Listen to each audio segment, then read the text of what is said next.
The dust swirled around Silas Blackwood's polished boots, a nervous eddy in the suffocating silence of the town square. He stood on the makeshift auction block, a collection of sturdy crates, his portly frame exuding a smug authority that choked the breath from the assembled townsfolk. His gaze, like a vulture's, swept over the woman standing before him, Ilara Vance. Her dress was patched but clean, her face pale but for the twin spots of defiant color high on her cheekbones. Her hands were clasped so tightly before her they were bloodless. Behind her, unseen but palpably present in her terror, were her two small children, shadowed by the threat of starvation and a future Blackwood was all too eager to dictate. The air was thick with shame, the gazes of the townsfolk mostly downcast, fixed on the ground as if solutions might sprout from the barren earth. They were a gallery of fear, their inaction a chorus to Blackwood's cruel overture. He was foreclosing on a debt her late husband had foolishly incurred, and Ilara was the final, most valuable collateral. Blackwood cleared his throat, a sound like gravel grinding. "Well now, Ilara," he began, his voice oozing a grotesque paternalism, "the good people of redemption have heard the terms. Your meager possessions have barely covered the interest. Your land, such as it is now mine." He paused, letting his words hang, each one a hammer blow. "But I am a man of opportunities." A greasy smile spread across his face, and his eyes roamed Ilara with a possessive glint that made several onlookers flinch. Ilara's voice, when it came, was a mere thread, yet it sliced through the oppressive quiet. Her eyes, wide and luminous with a mother's ultimate desperation, fixed on Blackwood, not with subservience, but with the raw courage of a cornered animal. "I have nothing left, Mr. Blackwood." Nothing but myself. A tremor ran through her, but her gaze held. She said, and her voice gained a chilling clarity that echoed across the silent square, each word a shard of her dignity, "I'll serve you forever, master, if you feed my children tonight." The word master was a brand on her own soul, offered up in the most terrible bargain. The crowd stirred, a low murmur of discomfort and horror, but none moved, none spoke up. They were caught in the web of Blackwood's power, their own debts, their own fears. Blackwood's smile widened. This was better than he'd hoped. He saw not a woman, but a possession, a trophy of his dominance. His eyes flickered with a dark hunger. He was about to speak, to seal her fate with a triumphant affirmative, when another voice, unexpected and resonant, cut through the charged atmosphere. "That won't be necessary." The words were quiet, yet they carried the weight of iron. Every head turned. Standing at the edge of the crowd, unnoticed till now, was a man. He was tall, his frame lean but powerful beneath a travel-stained duster. His face was weathered, carved by sun and wind and something deeper, something sorrowful. His eyes, the color of a winter sky, were fixed on Blackwood, unwavering. Jedediah Thorne had seen enough. He'd ridden into redemption seeking only water and a night's rest, but fate, it seemed, had other plans. He saw the predator in Blackwood's eyes, the profound despair in Ilara's, and a familiar, cold anger began to stir in his chest, an old fire he thought long dead. His hand, resting near the worn Colt at his hip, did not move, yet its presence was a silent promise. Silas Blackwood, momentarily stunned by the interruption, narrowed his eyes. "And who might you be, stranger, to interfere in affairs that don't concern you?" His voice was a low growl, laced with threat. Jedediah Thorne stepped forward, his boots making a soft, deliberate sound on the hard-packed earth. He moved with a quiet economy, no wasted motion, his presence filling the space he occupied more completely than Blackwood's bluster ever could. "Name's Thorne," he said, his voice still low, yet it carried an undeniable authority. "And a woman's desperation, a child's hunger, that concerns any man worth a name." He didn't look at Ilara, not yet. His focus was entirely on Blackwood, a silent challenge that brooked no argument. "What's the debt?" Blackwood scoffed, regaining some of his arrogance. "More than a saddle tramp like you could cover in a lifetime." $500, hard cash. He named the exorbitant sum with a smirk, expecting the stranger to balk, to slink away. Jedediah's expression didn't change. He reached inside his duster, his movements unhurried, drawing out a worn leather pouch. He loosened the drawstring and, with a flick of his wrist, a cascade of gold coins, double eagles, spilled onto the dusty top of a nearby rain barrel, each one landing with a solid, definitive thud that echoed louder than any gunshot in the sudden stillness. The sound of the coins, so unexpected, so substantial, struck the crowd dumb. Blackwood's jaw, which had been set in a sneer, slackened. His eyes, wide with disbelief, darted from the gold to Jedediah's impassive face and back again.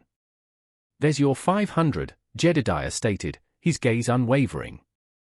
"And another 100 for the lady's trouble, and for the public humiliation you've put her through." He nudged a smaller stack forward. "Count it." The silence stretched, taut and brittle.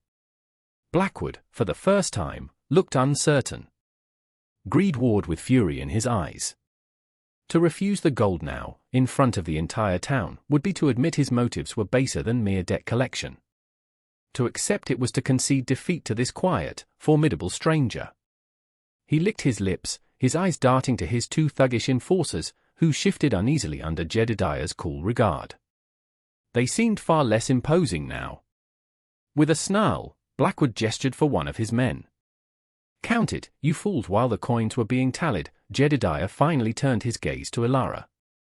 She was staring at him, her expression a mixture of profound shock, disbelief, and a dawning, fragile hope. Her lips were parted, but no words came. He saw the faint tremor in her hands, the exhaustion that clung to her like a shroud.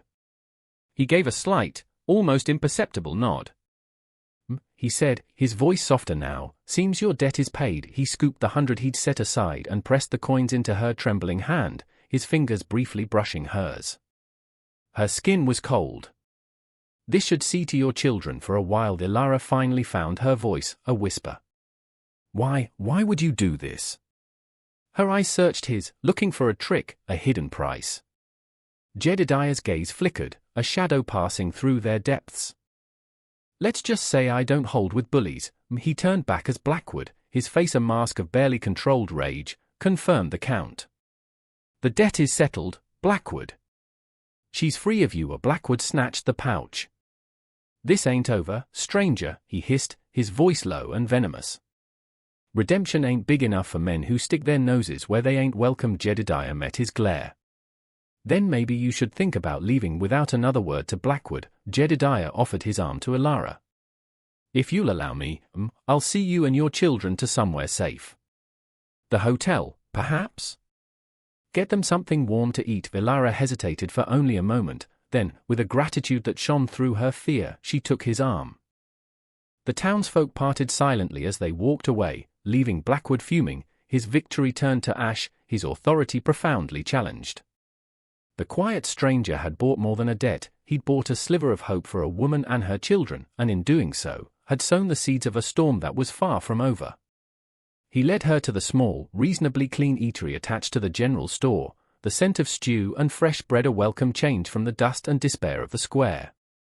Ilara's two children, Lily, perhaps 7, with her mother's wide, haunted eyes, and Tom, a boy of 5, his small face smudged with dirt and silent worry, emerged from the alley where their mother had hidden them. They clung to Ilara's skirt, their gazes fixed on Jedediah with a mixture of fear and curiosity. He ordered them bowls of the thickest stew, milk, and bread, watching as they ate with a quiet intensity, their initial apprehension slowly giving way to the simple, urgent need of empty bellies being filled. He said little, his presence a shield, his silence more comforting than any platitude. The townsfolk whispered, their eyes following him, this man who had materialized from nowhere with a fortune in gold and a core of steel. Who was Jedediah Thorne?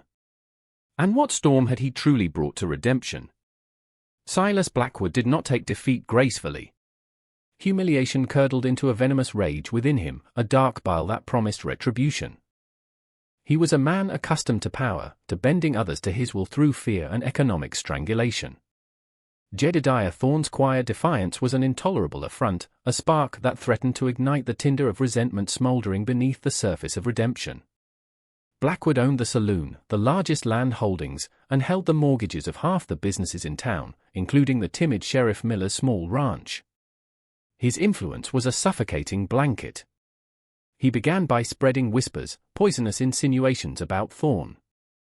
Was he a road agent, flush with stolen gold? A deserter? A hired gun with some nefarious purpose? Fear was Blackwood's most trusted tool. He instructed his enforcers, a brutish pair named Cletus and Jeb, to make Thorn's presence in redemption uncomfortable. They loitered outside the small room Jedediah had taken at Mrs. Henderson's boarding house, their leering gazes and muttered threats designed to intimidate. Mrs. Henderson, a widow with a kind face and a spine forged in hardship, offered Jedediah quiet support, an extra blanket, a pot of coffee left on the stove. She'd seen too much of Blackwood's cruelty. "Here's a viper, Mr. Thorn," she warned him one evening, her voice low as she cleared his supper dishes. "And vipers strike when cornered." Jedediah merely nodded, his eyes thanking her for the counsel. "I'm aware." His quiet vigilance was constant. He accompanied Elara and her children when they went to the general store for supplies, his presence a silent deterrent to any overt harassment. He noticed the townsfolk, who had initially avoided Elara, now offered hesitant nods, a shared glance of sympathy. A small crack was appearing in the wall of fear Blackwood had built. One evening, as Jedediah walked back from checking on the horse he'd stabled, Cletus and Jeb blocked his path in a narrow alleyway. The moon cast long, menacing shadows. "Mr. Blackwood wants a word with you, Thorn," Cletus sneered, cracking his knuckles. "Says you've overstayed your welcome." Jedediah stopped, his body relaxed but ready. His eyes, though shadowed by his hat brim, seemed to absorb the dim light, holding a chilling stillness. "I'm not looking for trouble," he said, his voice even. "But I don't run from it either." Jeb, emboldened by their numbers, lunged with a clumsy fist. Jedediah moved with a speed that belied his calm demeanor. He didn't draw his gun. A swift block, a precisely aimed strike to Jeb's throat that sent him gasping to his knees, and a disabling twist of Cletus's extended arm that ended with the man howling, his wrist bent at an unnatural angle. It was over in seconds. Jedediah looked down at the whimpering Cletus. "Tell Blackwood," he said, his voice like chipped flint, "to send a man next time, not boys." He stepped over Jeb and continued on his way, leaving them to nurse their wounds and their shattered bravado. The incident, quickly whispered through town, only deepened the mystery surrounding him. Later that night, Elara found him sitting on the porch of the boarding house, staring out at the stardusted prairie. She had mended a tear in young Tom's only shirt and brought Jedediah a cup of coffee. She sat quietly beside him for a moment. "They say you handled Cletus and Jeb without breaking a sweat," she said softly. He took the coffee, his fingers brushing hers. "They were clumsy. You're not, though," she observed. "You move like a soldier." He didn't answer immediately, sipping the coffee. The silence stretched, filled only by the chirping of crickets. He carried a weight, she could see it in the lines around his eyes, in the way he held himself, as if braced for a blow that had already fallen long ago. On his rough-hewn bedside table, beside a worn Bible, lay a small, tarnished silver locket. Elara had glimpsed it once when Mrs. Henderson was tidying his room. She hadn't pried, but the image stayed with her. Finally, he spoke, his voice low, almost a whisper, not looking at her but at some distant point in the darkness. "I had a family once. A wife, Sarah, and 2 children.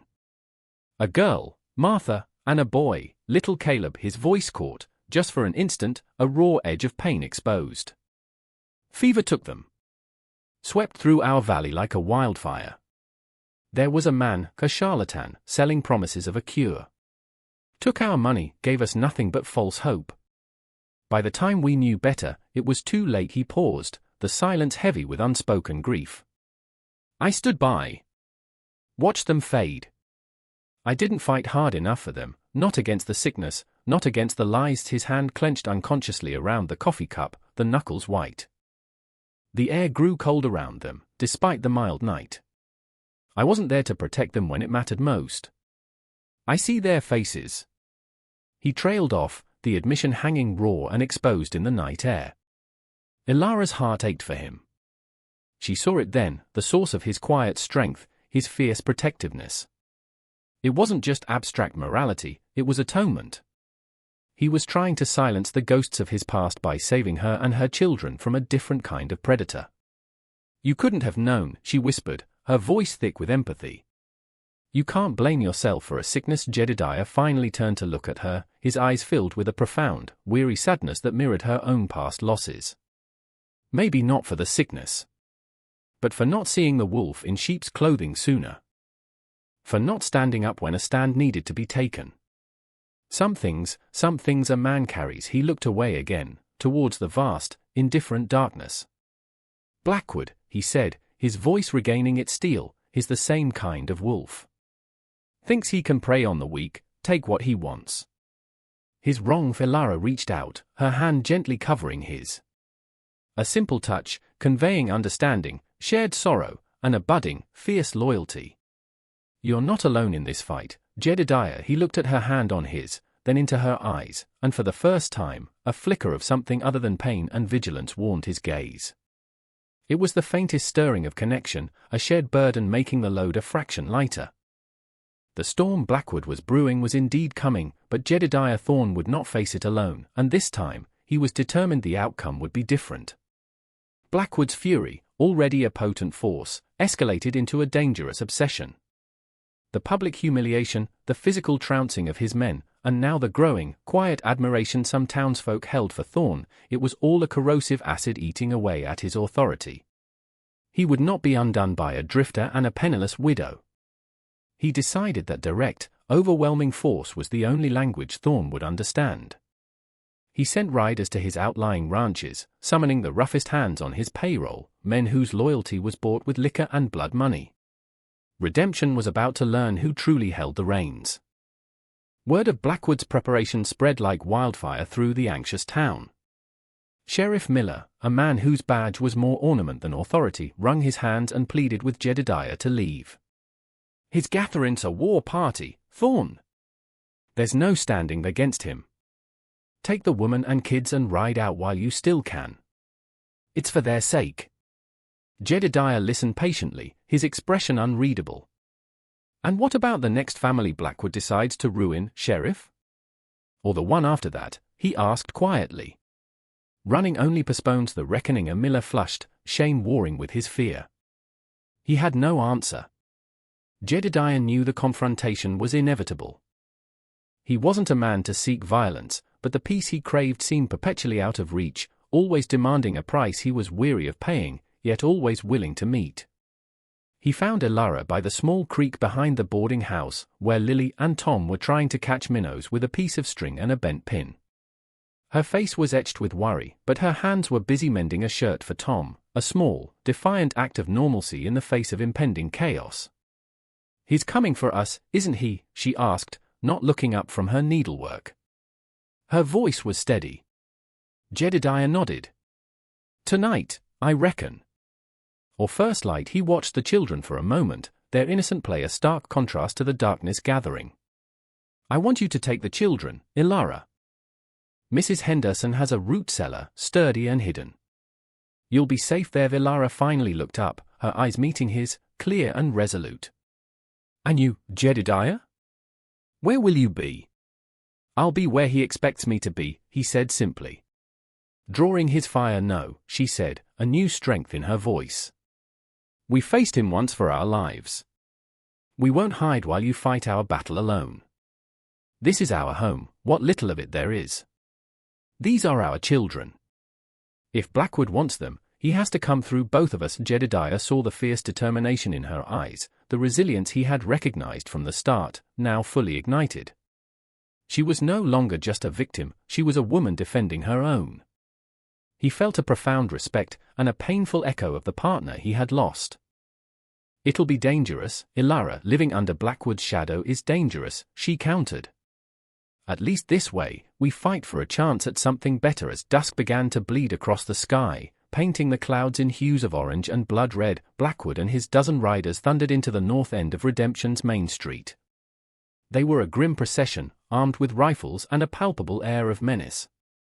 The townsfolk, who had gathered in nervous clusters, scattered, doors slamming, windows shuttering. The street emptied, leaving only the swirling dust and the oppressive silence. Jedediah stood in the middle of that street, a solitary figure near the horse trough in front of the silent general store. He wasn't hiding. He held a Winchester rifle, its barrel resting lightly in the crook of his arm. Ilara was not beside him, but he knew where she was. She had insisted on her own role, a role that played to her strengths, her knowledge of the town's back ways. Blackwood reined in his horse, his face a mask of triumphant malice. "Thorn! I knew you were too stupid to run. I'm here to reclaim what's mine, starting with the woman and her brats, and then I'm going to teach this town a lesson about respecting authority." His men fanned out, their rifles glinting in the fading light. "This is your last chance, Blackwood." Jedediah's voice was calm, carrying clearly in the stillness. "Ride out. Leave these people in peace." Blackwood laughed, a harsh, ugly sound. "Peace? There'll be peace when you're 6 feet under." He raised his hand, about to give the order to fire. In that instant, a lantern flared to life in the window of the abandoned smithy down the street. Then another in the bakery. And another in the dressmaker's shop. One by one, lights appeared, small acts of defiance. And then, figures. Mrs. Henderson, holding an old shotgun, stood on her porch. Mr. Abernathy, the usually timid storekeeper, appeared in his doorway, a hunting rifle in his hands. Even Sheriff Miller, his face pale but set, stepped out from his office, his Colt drawn. They weren't an army, but they were no longer a cowardly crowd. Elara, using her knowledge of the interconnected back rooms and alleys, had rallied them, appealing not to their courage, which was scarce, but to their decency, which had been buried. She had reminded them that Blackwood's tyranny affected them all, that Thorn was fighting for a principle they had forgotten. And as Blackwood's men hesitated, their eyes darting nervously at the unexpected resistance, however meager, Jedediah raised his Winchester. The first shot was not his. It came from the shadows near the livery, Elara, with an old but accurate squirrel rifle, clipping the hat from the head of Blackwood's closest man. The fight exploded. Gunfire erupted, shattering the twilight.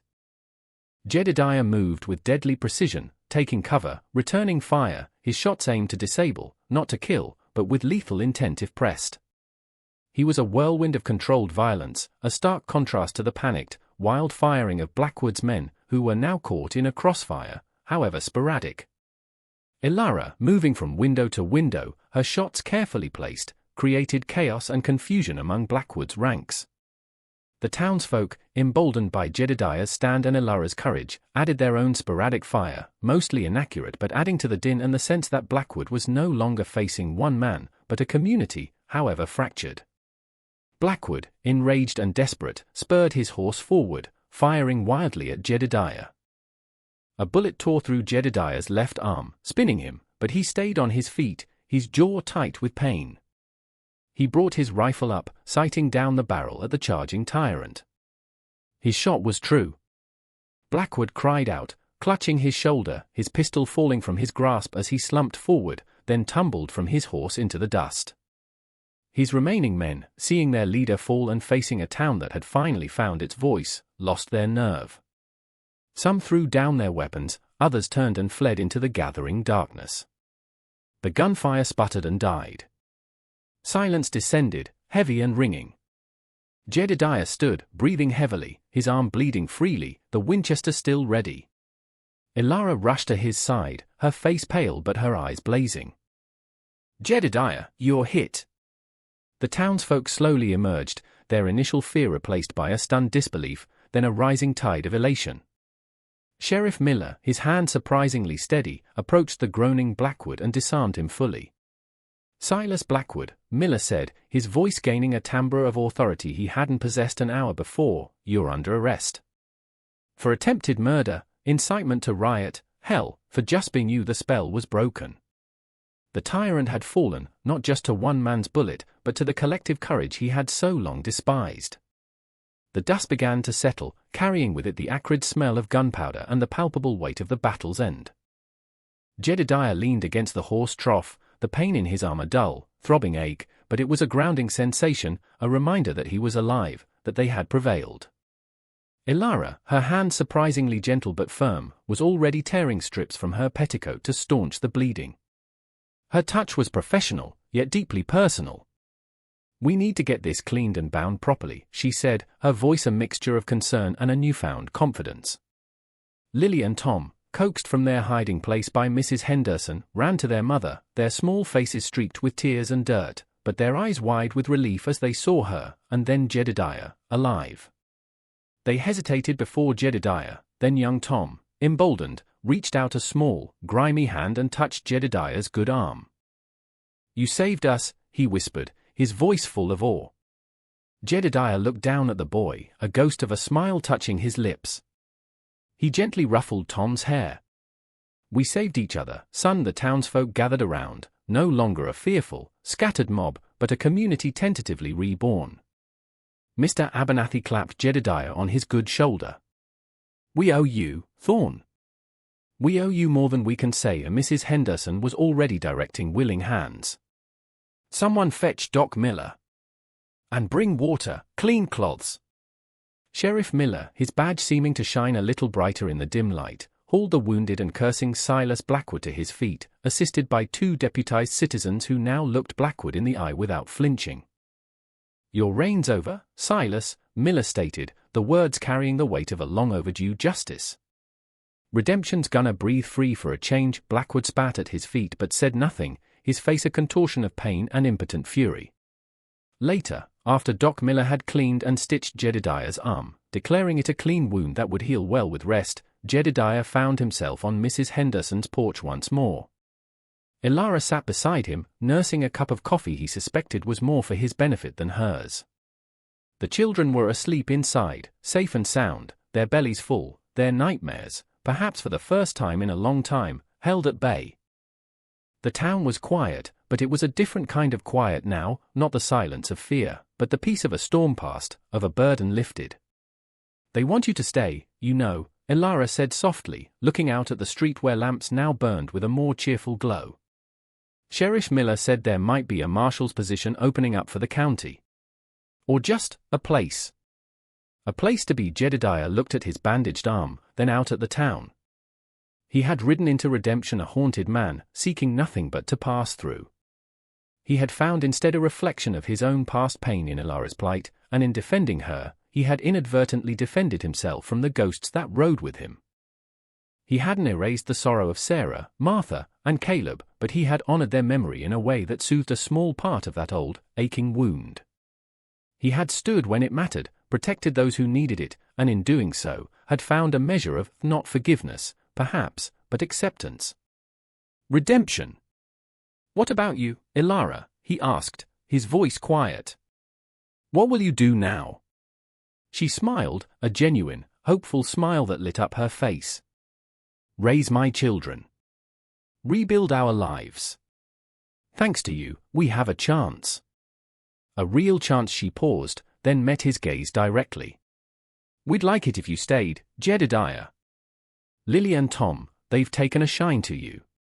"And I?" She hesitated, a faint blush rising on her cheeks. "I value your company. Your quiet strength." Jedediah considered her words.